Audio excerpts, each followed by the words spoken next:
வணக்கம் நண்பர்களே, welcome to சாம்தேஸ் kitchen. இன்றைக்கி ஒரு சட்டுன்னு ஒரு கூட்டு ரெசிபி தான் நம்ம பார்க்க போகிறோம்.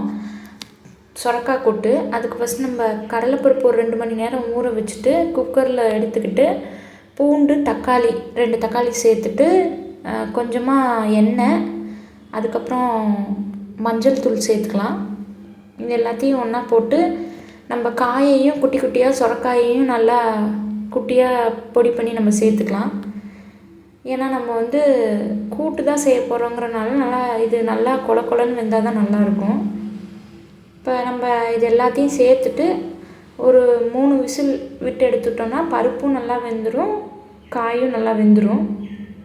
இப்போ நம்ம இது எல்லாத்தையும் ஒரு கிளறி நம்ம மூடி போட்டு விசில் விட்டு எடுத்துக்கலாம்.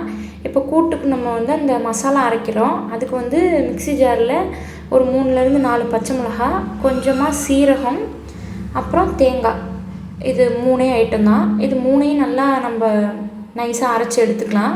இப்போ விசில் விட்டு நம்ம எடுத்துட்டோம். இப்போ நம்ம அரைச்ச பேஸ்ட்டையும் இதில் சேர்த்துட்டு நல்லா கொதிக்க விட்டுக்கலாம். நல்லா கிளறி விட்டு நல்லா கொதிக்க விட்டுக்கலாம். நீங்கள் இப்போ இந்த இடத்துல தேவையான அளவு, நம்ம கூட்டுக்கு தேவையான அளவு உப்பு நம்ம ஆட் பண்ணிக்கலாம். தண்ணி நல்லா கொஞ்சம் சுண்டுட்டோம். அப்போ தான் நமக்கு கூட்டு நம்ம கொல கொலன்னு கிடைக்கும்.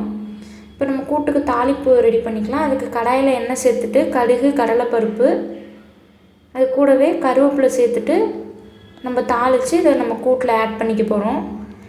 இது ரொம்ப சிம்பிளான ரெசிபி தான். நம்ம 1 பார்ட் ரெசிபி மாதிரி செஞ்சுருக்கோம். நல்லாயிருக்கும். நீங்கள் சாதத்தோடையும் பிணைஞ்சு சாப்பிட்லாம், டிஃபனுக்கும் நீங்கள் வச்சுக்கலாம். நம்ம தாளித்து கூட்டில் கொட்டினோம்னா கூட்டு ரெடி. ஒரு டைம் ட்ரை பண்ணி பாருங்கள். தேங்க்யூ.